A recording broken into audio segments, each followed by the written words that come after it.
Welcome to the inaugural session of Kettering Conversations with Democracy Innovators. I am Valerie Lemmy, Director of Exploratory Research at the Charles F. Kettering Foundation. Headquartered in Dayton, Ohio, and founded in 1927, we are a nonpartisan, nonprofit operating foundation rooted in the American tradition of scientific research, sponsored and conducted for the benefit of community. Our research is inspired by the vision and ingenuity of our founder, Charles F. Kettering.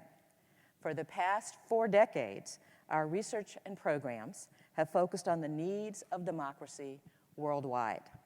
I have the pleasure today of introducing our president and CEO, Sharon Davies, who is just about to celebrate her 1-year anniversary. And this is April the 12th, and it was April 4th. So she's been here 1 year.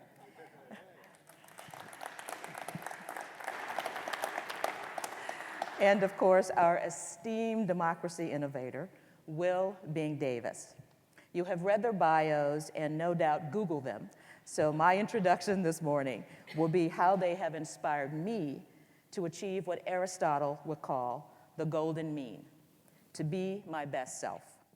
Davies and I have been friends and colleagues forever. He is a cheerleader for Dayton, and through his art, community leadership, and teaching, has led a cultural renaissance in our city and region, bridging differences and historically issues that separated us, one from the other. Bing's commitment goes beyond the personal, social, and political. It includes his business and economic pursuits. Bing was an early pioneer in supporting the redevelopment of the Wright Dunbar neighborhood. He opened his art studio, EbonNia Gallery, on West 3rd Street, Martin Luther King Way, when most of the properties were vacant and abandoned and were boarded up storefronts, with owners unwilling to sell or renovate them, waiting for the market conditions to change. Bing lent his name, expertise, and immeasurable talent to attract private, philanthropic, and public investment in what is emerging as a burgeoning commercial corridor. I feel encouraged every time we talk, as his enthusiasm and vision of what is possible is contagious. We are blessed to have him working in the vineyards and office towers, advancing the interest of the Dayton community. Sharon, when she started, her first question to me was, what are you doing to address threats to our democracy today? Followed by, how can the foundation's work be more public-facing and impactful? As you can tell by the questions, Sharon brings a bias towards action, energy, and clarity of purpose, and as importantly, the courage of her convictions. To answer these critical questions, she has engaged all the staff, from the groundskeepers to the vice presidents, and our network of researchers and supporters to develop a strategic plan that, in the tradition of Charles F. Kettering, will change the order of things and make profound differences at a time when threats to our democracy are palpable and growing. To us, she's a rock star, and I believe you will think so too, as through precept and example, the foundation becomes a warrior for democracy and a drum major for justice. Sharon has energized her staff and will do the same for the Dayton community, where we will be collaborative partners and innovators in ways civil society and philanthropy can help communities thrive and make democracy work. We believe that you will enjoy our conversation today, and we will be live tweeting and posting on Facebook, Instagram, and LinkedIn. You are invited to share and comment on any of these social spaces. The event is also being recorded and will be available on YouTube and Venmo channels post-event, our channels. Please check it out and share it with your network.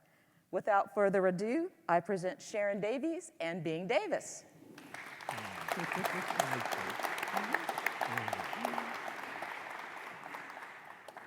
Well, thank you so much, Valerie. That was a beautiful introduction and a bit of an explanation for why it is that we are delighted to invite members of the Dayton community to this morning's conversation with Davies. We, as Valerie mentioned, are thinking very hard right now about emerging needs of democracy today and how they have changed since we first began this work in democracy in the early 1980s. It has occurred to us that in a moment where communication among American citizens is so important, that art has a very, very special role to play in that communication sort of initiative, if you will. And so as we begin to take our speaker series, which has been around for a long time now, but it was designed initially to be more internally focused than publicly focused. We thought that it was an important moment for us to change that up. And I'm delighted that Bing Davis is our very first speaker who's going to help us do that. So welcome to everyone in the audience today and folks who are looking and listening in online.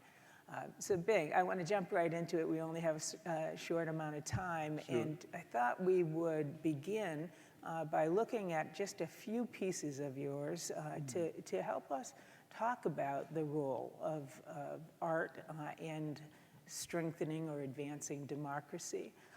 And so and somebody is operating the background.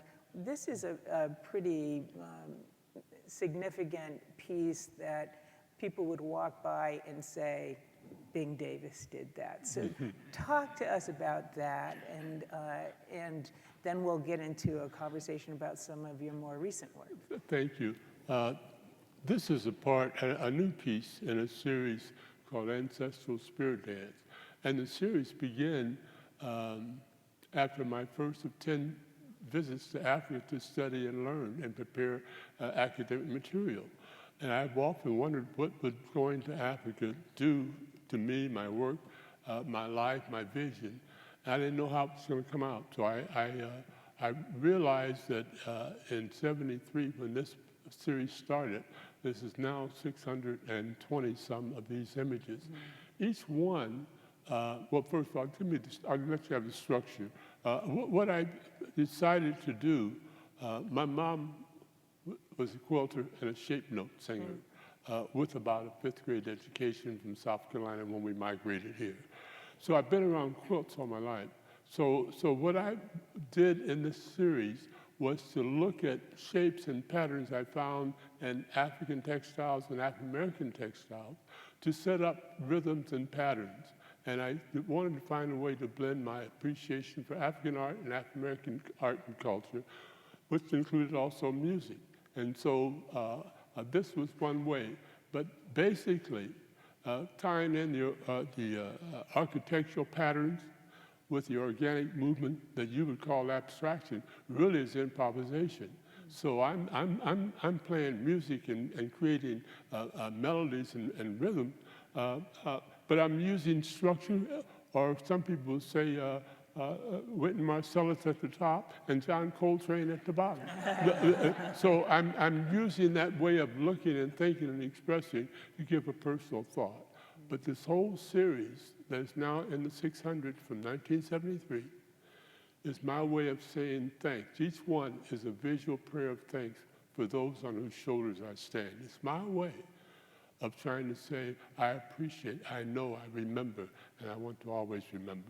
So it's been a wonderful series, translated in a variety of materials, medium, techniques, but that's what it's about. And when I talked about the musical aspect of it, even on the dark surface, I'm exploring and researching, because we're taught to go from light to dark, left to right in writing, mm-hmm. and when we draw, we're usually on a white paper. Well, I found out that color and all the elements of art has a different means if I take a different approach. And so it's going, instead of building up into to the dark, I start with the dark and apply the color to make it bounce and move on this surface. So it's a way of looking, but it's been a wonderful series, Ancestral Spirit Dance. I love it. And I saw a video of you once while you were actually creating a piece in this series, and you were talking about hearing music as you were creating, and I could see it in the way in which you were capturing that. And then you got towards the end of the video and you said, and this is the fun part. It's like you reach a certain moment. Yeah, when you're playing the music, when you're dancing, or when you're involved, getting to that point where it flows, where it's coming through me and I'm the vessel. That's the fun part. And then the art just flows out. That's when you don't know how much time is spent. You don't know if you're hungry. You don't know if you're tired. But it's the flowing. It's the connecting. And that's such a rewarding experience. It allows you to not only create what you're creating, but you carry that with you every place you go. Every place you go. So Bing, as I think about that explanation, it strikes me as art that celebrates, in this case, honors and celebrates African American culture. Sometimes art can do something different than celebrate, though, right? It can also be a commentary. Very much so. Yeah. So I think we have another piece of yours that maybe would be less observable to people who know your work. You're right. But you know, even the Spirit Dance series and the others is a point of celebration. Wow. This is some of the new work. I've only shown these once or twice so far, but this was me reacting directly to what I was seeing around the world and what was affecting me. In Nashville, in Wisconsin, and in Dayton, and what we saw happening just recently in Louisville. So this bothers me and concerns me. That how can my work address that? So walk us through it, Bang. This happened. Well, this is a classic example. This is a new piece called Colin Kaepernick, George Floyd knee cushion. Colin Kaepernick, George Floyd knee cushion. And it's me making a modern, contemporary adinkra symbol that means it's better to take a knee than receive a knee. So what I'm doing is I'm looking, and in this case, I was aware of the role that sports plays in our society. And I was aware that sometimes the athlete is looked at as a gladiator, as an entertainer, and that sometimes they're asked to go and perform when they're injured, when they're not fully healthy, for the sake of money and pride and championships. And so I was addressing that while I also addressed what was happening in the streets. So the CDs, the football itself was from a local high school. And we asked the coaches, can we have your oldest football? We'll buy you a new one. But we want one that the kids have used because we wanted to put some prayers that those young kids who are out there learning the game will be able to survive and grow and become productive citizens.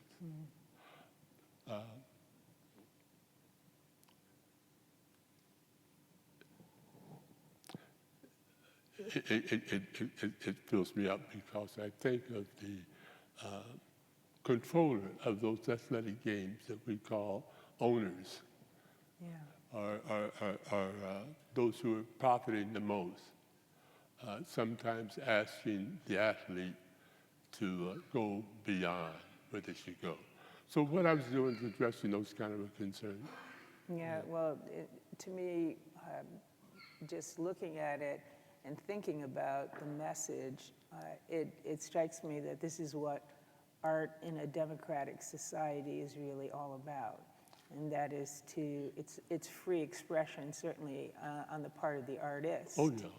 But it's celebrating the right of expression of Colin Kaepernick at the same time, and the lack of the ability to communicate by George Floyd that he was literally dying under the knee of a Exactly. police officer. And so we all saw.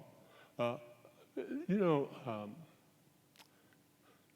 I tap in, and historically, people see the nails and see the metal that's going in. With each one of those nails, there's a prayer that those young people who are involved in athletics will be able to survive and grow, and also become productive citizens. So I'm putting it in there because those young kids who can hardly throw that ball or catch that ball have dreams. They want to grow, advance, and maybe even buy mama a house. Okay, but their life is affected from the beginning. And even those young kids that are out there after school practicing running laps and catching balls, and mom and dad and grandpa on the side during the game time just cheering with those numbers of their kids on it, and just having those visions and dreams. And we know the difficulty of growing and developing, and so I'm addressing some of those concerns in that situation. Wonderful. So, and part of your materials are discarded objects. Oh, yeah. Oh, you know, there's a whole story to that because everything has energy. And so from looking at art historically, I understand that everything has energy and purpose. And yet in a contemporary society, we may buy something for some use, and once we've used it, we discard it, and it still has value. And we know that we live in a society that even throws students away as having little value. So I'm trying to address those in an artistic way. But you know,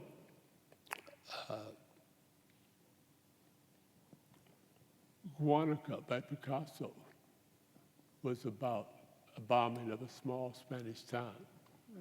Francisco's Goya, 4th of May, was about Civil War in Italy. And these are things I saw and became aware of in high school that sticks with me, and I see the value. And one of my favorite, of course, the draftsmanship of a Charles White or Romare Bearden or Jake Lawrence is great. But also I learned from Kathy Kollwitz and her drawings of the Holocaust victims. So I see art not only as a way of personal expression, but also as a way of helping us understand life, history, and culture, and improve life, history, and culture. Yeah, so it seems that artists really push society to think about things and sometimes really horrific things. That's a good way to do it. You're exactly right. That's one of the things that artists can do. They're almost griots. They're storytellers, and they help us see and understand and feel. And I think that there may be one more on it that might illustrate that too. Is there another image? This one is almost finished. This is the most recent. I'm still doing the spirit dance in the studio, but every other idea come, and this was one that I've just finished called Jacob's Ladder. Jacob's Ladder. Jacob's Ladder. And look at the bottom. Jacob is Jacob Blake, who's from Kenosha, Wisconsin, who, when he was going to his car to get his kids in the back seat out of that situation, the policeman thought he was trying to kidnap the kids. They were his kids. And we saw on TV the policeman grabbed the T-shirt and 7 shots in his back, and he is now paralyzed in Kenosha, Wisconsin. And when I did the research, the blue sheets there were going to the National Police Research Area, and those were blacks killed by policemen on those blue sheets in 2019. And the ones that spoke to me, I made a toe tag for and put them on the different rings of the Jacob's Ladder. And they're Jacob's Ladder and a blue door of no return. Now, the first door of no return is on Goree Island at the slave ship. But this blue door and these policemen shooting African Americans will not return.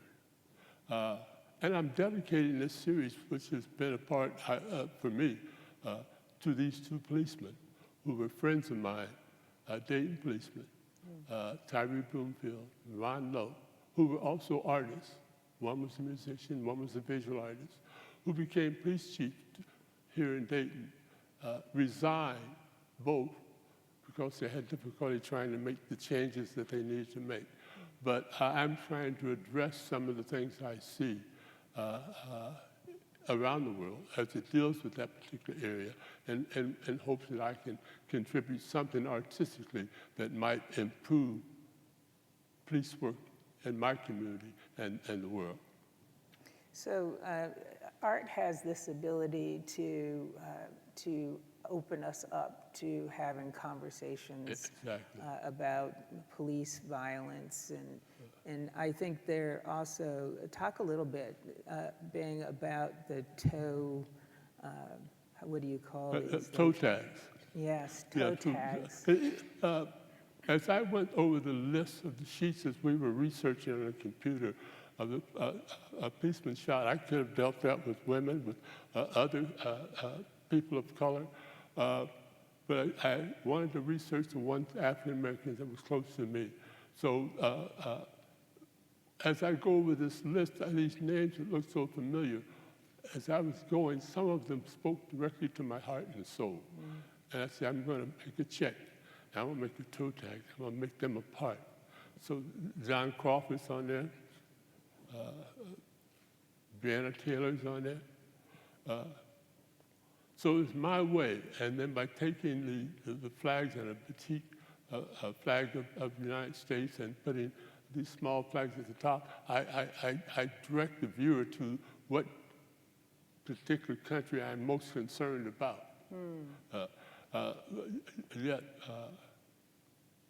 So some of the names are familiar to us and some not, which yeah, is some of also them are familiar part of to the us, power. those that we see on TV.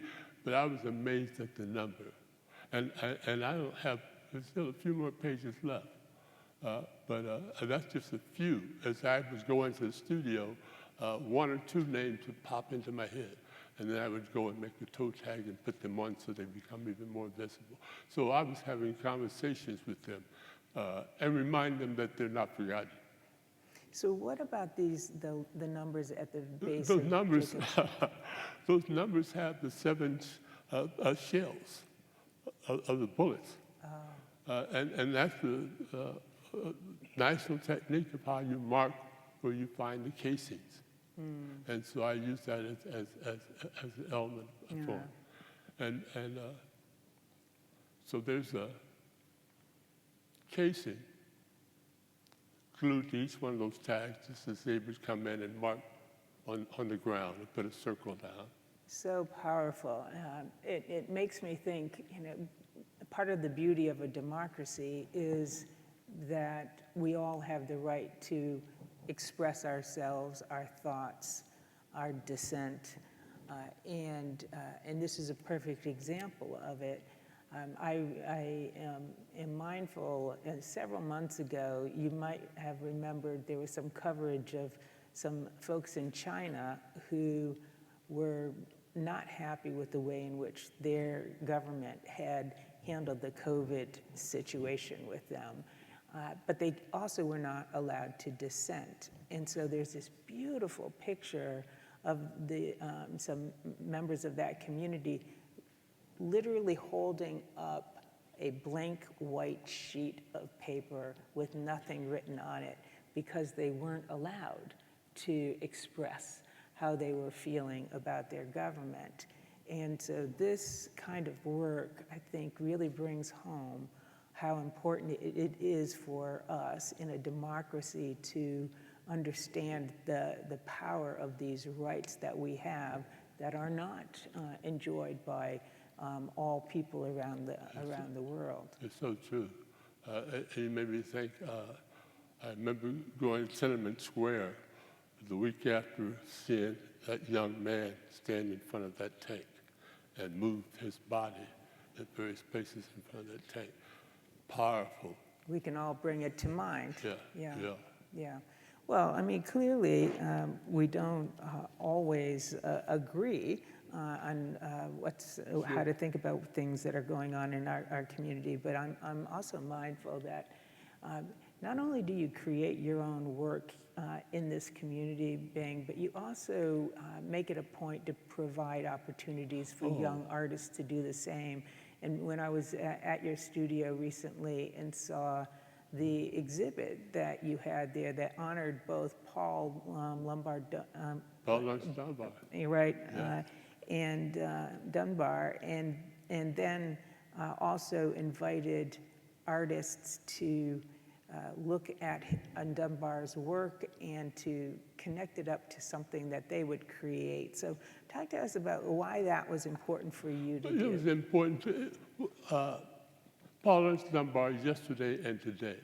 So I challenge the artists in our community to look at Dunbar, who is a national monument for us, but look at him in terms of social concepts that are happening today. How can you make him relevant? It's good to remember him from the past.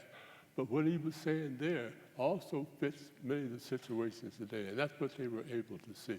And so what we asked them to do is to say, look at Dunbar, but think of today. Don't just reminisce of the past, but how can you, looking at Dunbar, help you understand the situation we're going through today and various social concerns. And the artists balked at first, but once they got into it, they realized that, hey, this made me think in a total different way. But it's a way for us to help our community see Dunbar with a deeper perspective and a deeper light, but also not forget that we still have some work to do today in various areas. And I was very impressed with that. And that's what we make it do. But providing opportunities is always important. I was raised under this beautiful, brilliant black woman who had the energy to and vision to raise 6 kids by herself here in East Dayton. But telling us every day, you still can be what you want to be. But also, she challenged us to do 2 things: reach high and reach back. If we're going to eat her food and stay under her roof, then we're going to have to plan to do something with what we've been given. Those are the gifts. And she said, go as far as you can go with the gifts you've been given and all you can learn from everybody else. But remember, you're nowhere if at some point in time you don't reach back and help somebody else. And to me, that was teaching. You know? And so it ended up for me being committed to sharing and teaching. And the other mandate that governs my life, that coming from this philosophical, beautiful, rich black woman, was always walk with dust on your shoes. And that was hard for me to understand at first. I remember I used to ask her, well, Mama, what you mean? You heard me, boy. I want you to always walk with dust on your shoes. And as I grew and learned, particularly at 25, 30, it began to become clear. And that was, even if you have the opportunity to travel the world, if you dine with kings and queens, keep your feet on the ground. Stay humble and know it's working through you. It ain't even about you. It's working through you. Wow. And you share.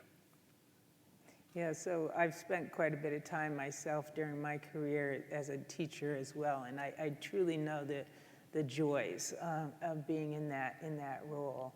And I can see, well, certainly during the course of your career, you spent so many years actually as a faculty member, and even now, I think that you're constantly teaching and allowing young artists the opportunity to grow into themselves. How young were you when you first thought of yourself as an artist?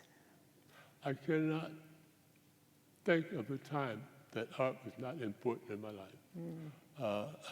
It's very knowledgeable now is that even as a young toddler in elementary school, because it was in the 5th grade when I told Miss Joffi's class what I wanted to be when I grew up. And I made that commitment in 5th grade that I wanted to be an artist, even though the community and I appreciate their support, had already acknowledged me as an athlete. But I identify myself as an artist who plays basketball, who high jumps over things, who catches football, but I'm an artist. Wow. I know that there have been different moments of your life where you could have been taken away from Dayton and because the world recognizes your talent. But Dayton has been a very important place for you. You know, you're right. As a matter of fact, I had a critical decision in '68. Where was I going to spend the next part of my life? And I looked at South Carolina, at Spartanburg, near my home of Greer. And I looked at Atlanta. Maynard Jackson and others had been doing some great work there. And I talked to my art friends in these cities, in Chicago, New York, California, Detroit. And to the T, they said, go to where you feel the most nurtured. If you're going to make it and you're not in San Francisco, New York, or Chicago, if it's for you, it will come to you. So I asked my partner and strong supporter, who's now my wife, would you leave Indiana and go to Ohio? But coming back to Dayton was important.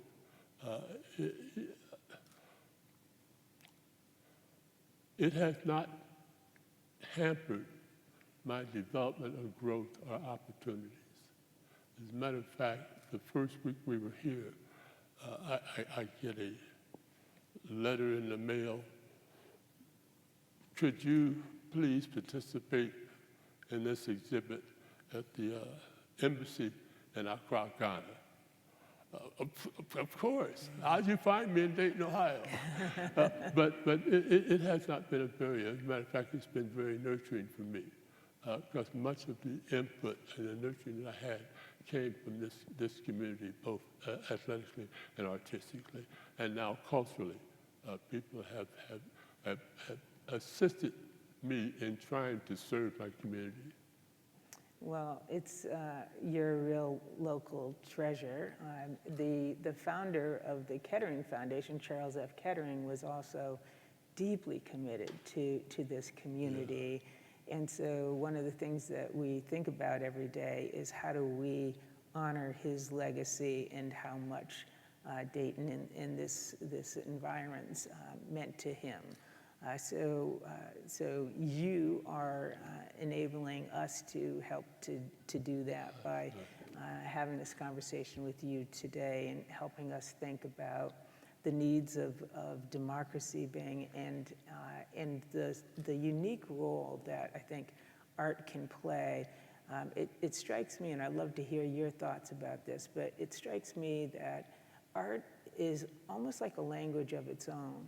And it's a language that everyone seems to know, and so in that sense, it really reduces or eliminates barriers through art, and that would be through performing arts and visual arts as well. It's good because they're all interrelated. They're all interrelated. As a matter of fact, what I've come to learn, I was sharing with our new staff friends yesterday, is that traveling around the country and the world, I was looking to understand myself.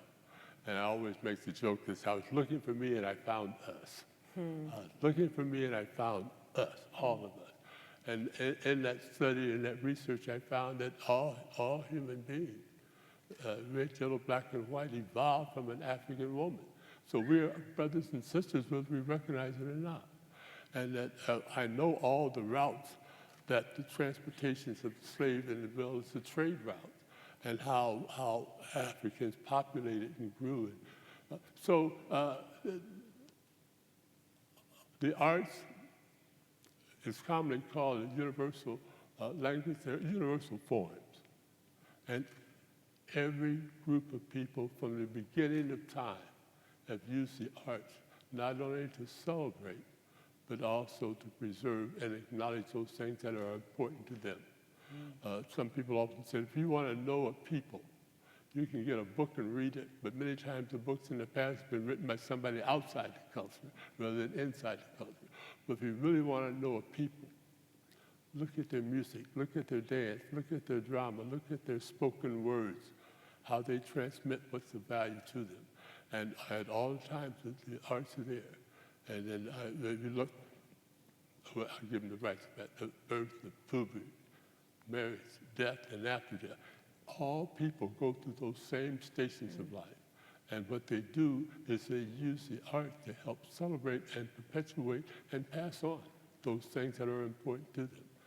And be able to not only celebrate and appreciate that which is ours, but that which is similar to us that looks like similar to ours that comes from someone else with a little variation. A little variation of the food that's used with it, a little variation of the words, of the movement. But once you understand that, understanding each other and appreciating each other is easy.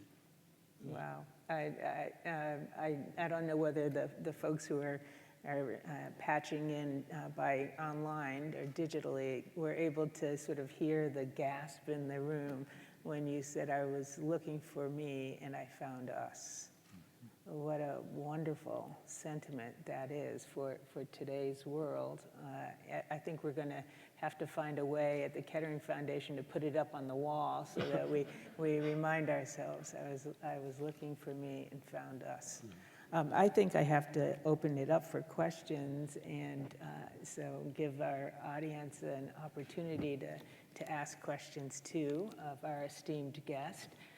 And so anybody, we have a microphone in the back. Does anybody have a question that you would like to ask Bing Davis about the work that you saw, or his thoughts about art and democracy?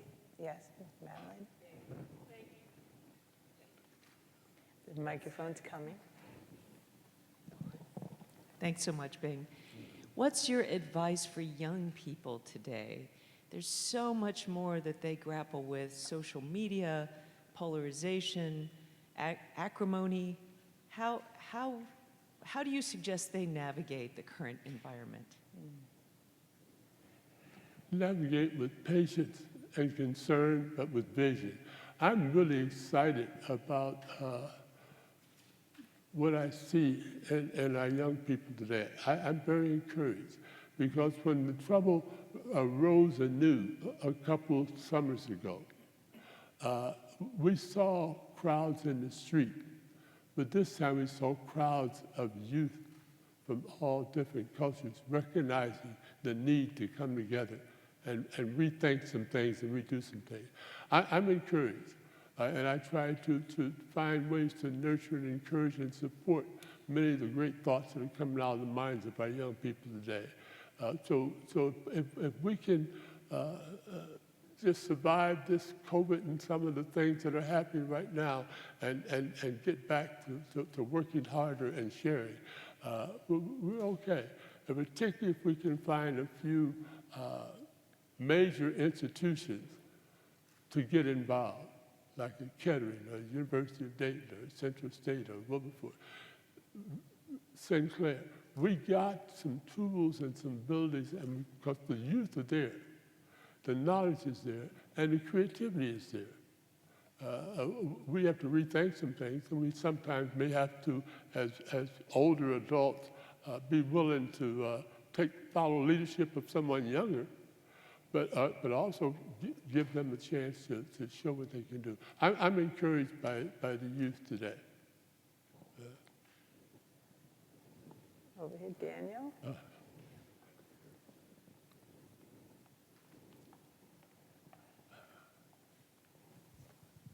Thanks. You mentioned that Dayton nurtured you and you made a choice to come back to Dayton. Could you speak to specifically in ways that this community was situated to support artists and support your work and helped you realize what you've realized? Well, one of the main nurturing points that made me begin to think about it was here at the Dayton Art Institute. There was a director by the name of Bruce Evans, and he was working with the Chamber of Commerce and the Young Leadership Group. And I was in Indiana at DePaul at the time, but he wanted me to come back over and interact with the young, up-and-coming Dayton Leadership Group through the Chamber of Commerce. And by preparing me to come over and work with them, I began to see what was happening in Dayton in terms of the futuristic thinking and planning. And I said, hey, things are starting to move. This is almost 25 years ago. But I could see. But also, I continually come in and out of this community because my family has been here.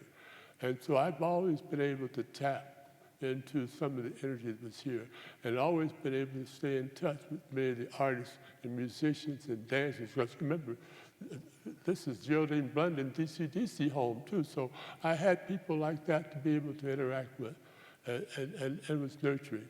And I had a clarity that as much as I enjoy New York, San Francisco, I didn't feel the need that I had to be there in order to be an artist. Number one, I think that, I mentioned this yesterday, that eventually the artist should be his own best piece of work. So as I work on myself to become better, that can take place any place. It's not the location that will make it. It's what I choose to do with the energy, times, and opportunities that I have. Yeah, but there's a lot that we can build on here, and a lot of good people in leadership who are working behind the scenes and out front to make things better. So if we look around, we can complain, but we also have to work while we complain.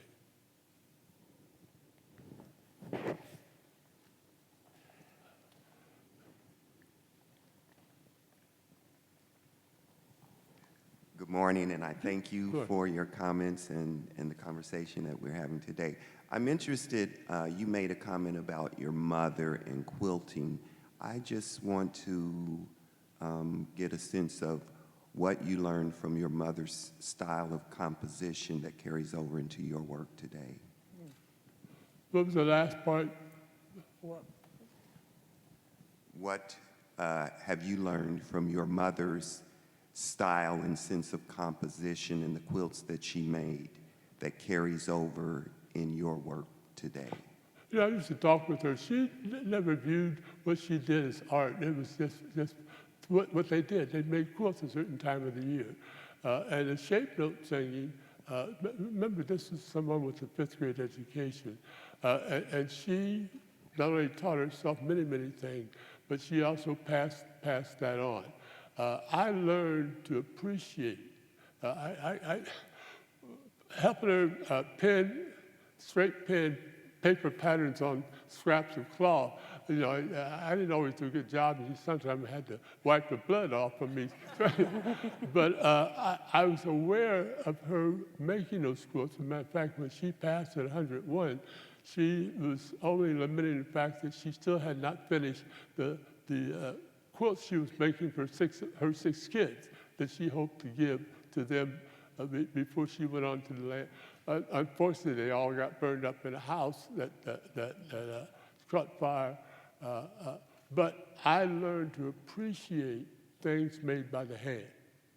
And I didn't absorb that people who do craft kinds of things were less than someone who makes sculptures and painting. You know, it's all the same. But what I really learned was how to appreciate those things that were made, and those things that were made for function as well as just for enhancement. And I still haven't learned to sing shape note. It's a way of learning music that you use some other form.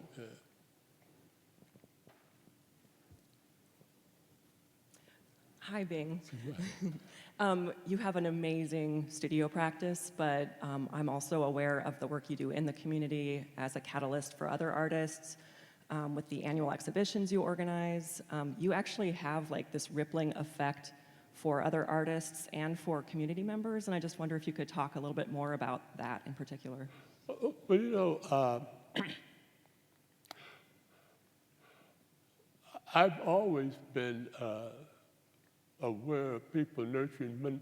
When I grew up in East Dayton, and it's a small 4th Street black community there, a Diamond, Springfield, Irving, and Fruit. Being isolated from the larger black community, the city of Dayton Parks and Recreation would send craft people and artists over to work with us at the community center. So I could be playing basketball, and you have the 3-on-3 normally, and I'd say, hey, I'm gonna go up and do some art. I'm gonna give you my team, but don't lose it because I'll be back. But that exposure began early, of sharing, observing, and also encouraging others to participate. So it seems just like a natural way of being. And at this point now, I appreciate if other people see what we're doing or something I might do that might be helpful. To me, I don't think about it. It's just something you do. If you have something, you share it. To hold it to your chest, mean you don't have much confidence in yourself or it. But if you let it go, I love the fact that many of my students are 10 times better than I am. You know, they don't let me say that, but that's important, and it's doable. But also, early on, I remember in April of 1973 going to Howard University and going to the Aldrich Auditorium and walking into my first National Conference of Artists meeting, and to see Elizabeth Catlett sitting there and Lois Malou-Jones sitting there, and Charles White, Jacob Lawrence, and have those artists share with us, and always insisted that we share it with somebody else. We share it with somebody else. It just seems like natural, but that's the African way anyway. Yes. In the back there, Jalen. Thank you. One of my favorite essays is by Elaine Locke called Art as Propaganda. And in that essay, he makes the argument that art has a unique ability and therefore a unique responsibility in moving forward social change. And I was wondering about whether you think that's accurate. Is it a unique responsibility just because it has the ability? And how do you see us moving forward? I missed the first part of your... Oh, I'm sorry. Elaine Locke's essay, Art as Propaganda. He talks about art as having the unique responsibility of moving forward social change. And I was wondering whether you agree that art has the unique responsibility of moving forward social change, or if that's a shared responsibility with sort of all the human and academic pursuits. Well, you know, thank you.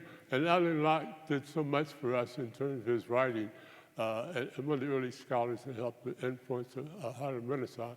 And that was quite a popular thought, that art being used in just that way.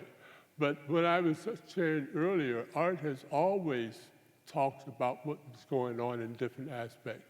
And that's the reason I was giving the analogy of Kathy Kollwitz and Francisco Goya and Picasso. Many artists have done that. You can paint a beautiful still life and still make a social statement. It depends on how you want to express that. And so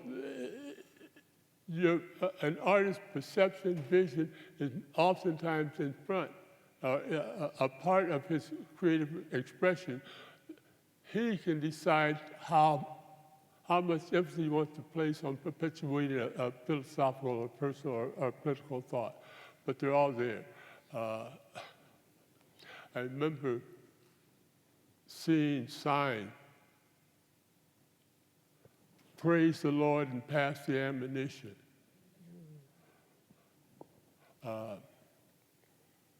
You could use the art, the music, and even, we were talking the other day, every social change, every movement of people usually involve art. We usually don't see it. If it's about to go to war, and even if you are injured and have a Band-Aid on your hair, you still can play the drum as we march into war. Onward, Christian soldier, marching on to war. So you could use the art and music, dance, and drama to perpetuate that, or you could perpetuate the thoughts and feelings that you have, or your ideas of it.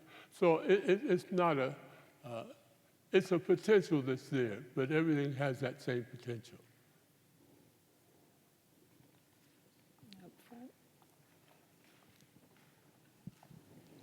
I wanted to ask you about the Colin Kaepernick, George Floyd piece, referring to the kneeling during the national anthem, and some would say that that's anti-American. And I also saw the American flag incorporated into the Jacob's Ladder piece as well. And I was just wondering if you could, how you would respond to that if someone were to say that about your art as well. Well, you know, and they do and they might. For example, when I was first doing that series last December, and someone came to the studio and could see me working on the Spirit Dance series, and they saw some of the kneelers that I was just getting started on. And they said, "Bing, I didn't know you were angry or mad." I said, "I'm not." That's where that thought came in. I don't make art out of anger and I make it out of love. If I address a subject, it's because I'm concerned. It doesn't mean I don't like it or I'm mad. Because it's hard to control your material when you're angry. You know that. When someone says, "Take out the garbage," and you're trying to get here, and you don't do it with pleasure. But no, that's a part of it. For someone to see some of the new things I do are going back. But I said, I need to the spirit dancing gets so poetic that you can miss some of the things. But when I say that this is acknowledging those on whose shoulders I stand, that's a political statement. Or you look at my philosophical statement, I deliberately choose African art and culture as my aesthetic and historical link. You know, I could follow Western aesthetics, or I could follow non-Western aesthetics. I choose to consciously incorporate an Africanness into my work. I can do it in various ways, with shape, form, color, or title. And so that's all the beauty of it. But I expect that because someone will see that and sort of, if they see only the kneelers and I walk in, they say, "Hey, you seem like such a nice person." I said, "I am." You want to discuss this? But no, that happens, but it's unavoidable. Why? Because they may be bringing some of their perceptions and attitude to looking at the work. Or they may have already resisted to my concerns. And so they're not going to find the work embracing. Yeah, it's unavoidable. But as soon as I say eventually, all this work that I do makes me me. You know, the fact that I'm at a point now that I already know that there's no strangers in the room. As my mama used to say, you don't meet strangers, you meet people you just haven't met before. Yeah, but if you start walking towards me, I said, "Oh, a head, 2 legs, 2 arms, 2 feet. Human, so hey, come on. What's your name?" But that happens. That happens. And it will happen. As I begin to exhibit these new pieces, I anticipate that. But that may say, hey, let's sit down and talk about it. Let's sit down and talk about it. Yeah, and that's so much in alignment with the 40-plus years of work that the Kettering Foundation has done in thinking about what advances democracy, and that willingness to sit down and to converse with each other, even across lines of difference and disagreement. And there's probably no more important moment than right now for us to remember that lesson. We have some big anniversaries coming up. Next year, 2024, will be the 60th anniversary of the Civil Rights Act and the 70th anniversary of the Supreme Court's decision in Brown versus Board of Education. Wow. And your work for me has made me think about how do we, maybe through art and conversation, think about those anniversaries today, connecting past and present, and thinking about 60 years when folks were in leadership positions in 1954, 1964. What did they imagine 60 or 70 years we would look like? And will we have disappointed their imaginations? And if so, what can we do about that? Wow. So I'd love to continue that conversation both here in Dayton and with you, Bing, and the arts community in particular about how do we mark these very important anniversaries. Well, I'm so glad to hear you say that, Sharon. And you just did something when she brought that up. Image just popped in my head of a little girl walking into school with a policeman in front and a policeman behind, and some even the graffiti on the wall beside her. The art can be powerful. Yeah. Art can be powerful. Talk about discussion. Ruby Bridges. What was that like? What did it take to walk into a room knowing you're going to be the only one in the class that day? And that people, I'm so glad that you, as Kettering, will be addressing some of that. The art has a role it can play in that.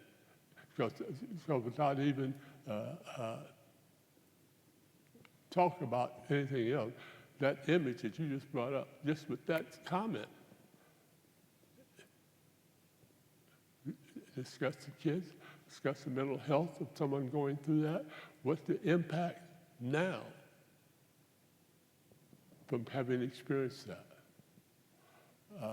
There was even, sports-wise, someone talking the other day about a man in the crowd at that situation who now owns the Dallas Cowboys. Art is powerful. Yeah. So I think, are we at time? We pretty much are. I think Valerie was going to. We got one more question? Okay, yeah. Let's hear from Lewis. Wow. Hey, Bing. I was thinking that listening, you mentioned Coltrane and Marcellus and the influence of music. And as I listen to, some of the most prolific musicians today, they all have a playlist, and that they say what's on their playlist, and their playlist is so many different artists for a wide variety. I think Taylor Swift says she makes her music from a point of pain. Yeah. John Legend makes his music from a point of hope. So I kind of have a two-part question for you. Does your art come from a place of pain or hope, and what's in your artistic playlist?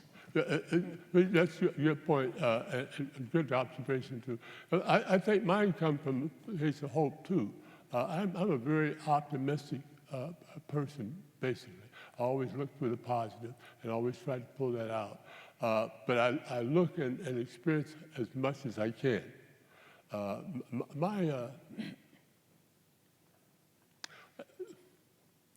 My inspiration playlist in terms of art, or even music, I get criticized sometimes because my 3 favorite groups happen to all be from Ohio, and they think I'm just talking about Ohio. I said, well, I thought everybody liked Ohio players. I thought everybody liked OJ. I thought everybody listened to the Isley Brothers. Yeah, but artistically, I just was asked and just completed. Charles White, a wonderful, one of our eminent African-American artists, is having a one-man show that's traveling, starting in Columbia, South Carolina, and will come to Cincinnati next year.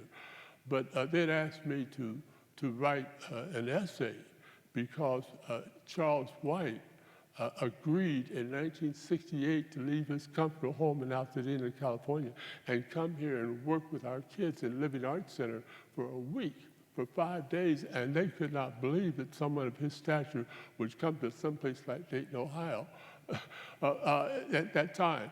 But his work is totally realistic and representational, but he's always been a poet. But I like Coltrane and myself, I have a wide taste. And mainly, I like people who make art, music, dance, drama, creative writing, and the form. I love DC. It doesn't mean that I don't like or go to Dayton Ballet or Symphony. So I have a wider, deliberately, so I can take more in, because it enriches me. But that's a good question. No one's ever asked that. That's good. Well, I think we have to close it out, and Valerie will help us do it.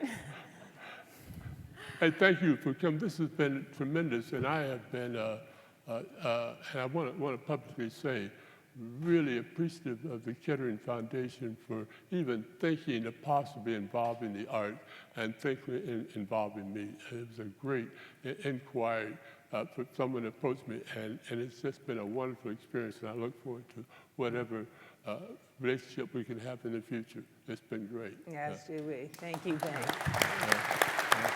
Thank you. So was I right? Isn't she a rock star? And Bing too?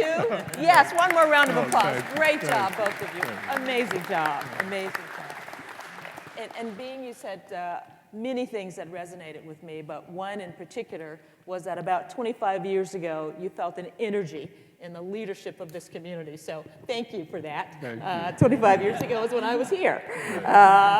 You also said something that was important, and when I was a child, when the choir would come into the church, you had to be quiet and you begin to think about your faith. The song was Onward, Christian Soldiers. Yeah. And so that just has a special place in my heart. But let me end with thanks. First to our staff. These events just don't happen by happenstance. They happen because people take time and energy and devote themselves to it. So Derek, as the chair of the committee that coordinated the event, I want to call you out to recognize you. Melinda, who has really set the stage for the program today. None of this would work without Kate, who makes sure that everything is where it is supposed to be. Sarah and the others have provided lots of support. And many of us are on the committee, but they really were the leaders on that. So thank you for a job well done, and the first of many that we will see in the Dayton community. I also want to express appreciation to the artists on the Kettering Foundation staff. I may not know all of you, but art and democracy is something that didn't, again, just happen overnight. Sharon came in and said to think bold, to be different, and not be sort of mired in what we had done in the past as we thought about where we could go in the future. And so thinking bold and being engaged. And so at this very Art Institute, Bing Davis and one of our own staff, Maxine Thomas, our vice president, have been on display. Maxine is an eminent quiltist, and we are just so proud to have her as part of our thinking and our leadership at the foundation. And I also want to give a shout out to some of the performing artists, the musicians on our team. When we have events that they have been willing to play. Brad, remember those late nights we would sing after the retreat, thanks to your guitar. Damien, you're out there. Kelly, you're out there as well. So thank you, because not only are we talking about arts intellectually, but we're talking about it because people in the organization know it and feel it and love it and breathe it. And this work will be done, Arts and Democracy Research at the Kettering Foundation. And Joni will be leading that work for us. So Joni, thank you for stepping up and taking on that role. It's an important one, and you have a room of supporters as you go forward. So thank you for that. And of course, I also have to thank the Dayton Art Institute for its partnership and collaboration.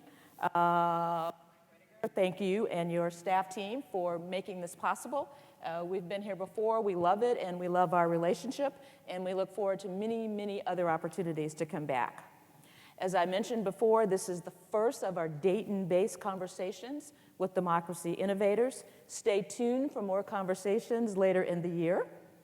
And in closing, I want you to think about, as we get frustrated sometimes in addressing threats to democracy, even the challenges we face in our own life, think about, instead of thinking of your journey as hard, think about how great your story will be. Thank you.